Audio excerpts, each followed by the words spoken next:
Assalamualaikum warahmatullahi wabarakatuh. Materi kita pada hari ini yaitu terkait dengan backup dan recovery.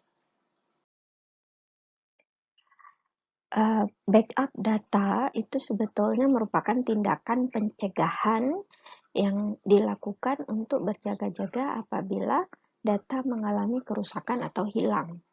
Jadi proses backup itu akan dilakukan sebelum terjadi kerusakan atau kehilangan.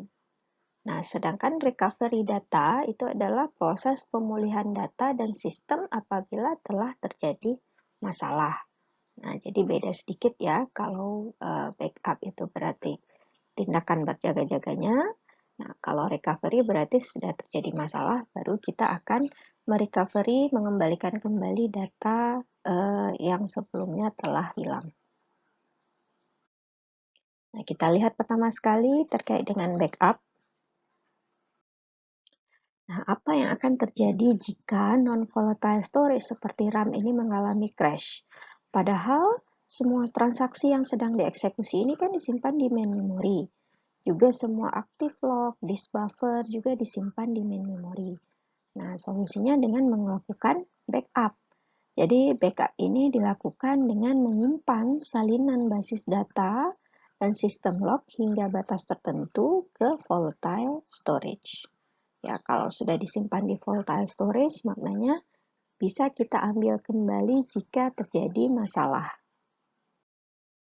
Nah, walaupun backup itu merupakan solusi untuk penyimpanan data supaya tidak hilang, ya, namun database yang sudah sangat besar itu akan lebih susah untuk kita membackup-nya sesering yang kita inginkan.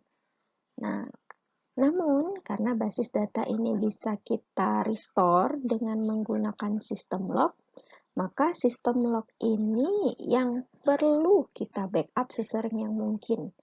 Ya, jadi tidak perlu keseluruhan basis data yang kita backup, namun bisa sistem log saja yang kita backup sesering yang mungkin. Nah, contoh ya, misalnya kalau basis datanya itu kita bisa backupnya itu sekali seminggu.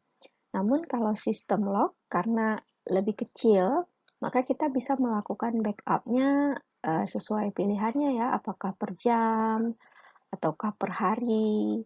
Nah, jadi dengan menggunakan sistem log ya kita bisa merestore kembali data tersebut, maka yang perlu di backup itu adalah sistem log. Ya, jadi sistem log ini yang akan kita backup sesering yang mungkin. Nah, backup data ini bisa kita simpan secara lokal maupun secara remote. Jadi remote backup akan menyimpan data backup itu di tempat yang lain, baik itu secara online maupun offline. Jadi kalaupun kita memiliki suatu basis data, nah kita simpan dulu secara lokal. Lokal itu maknanya lokasinya itu sama. Nah, kemudian kita juga menyimpannya itu secara remote. Jadi kalau misalnya ada kejadian tertentu, ya, misalnya terjadi bencana alam atau apapun itu, kita masih bisa mendapatkan data itu kembali.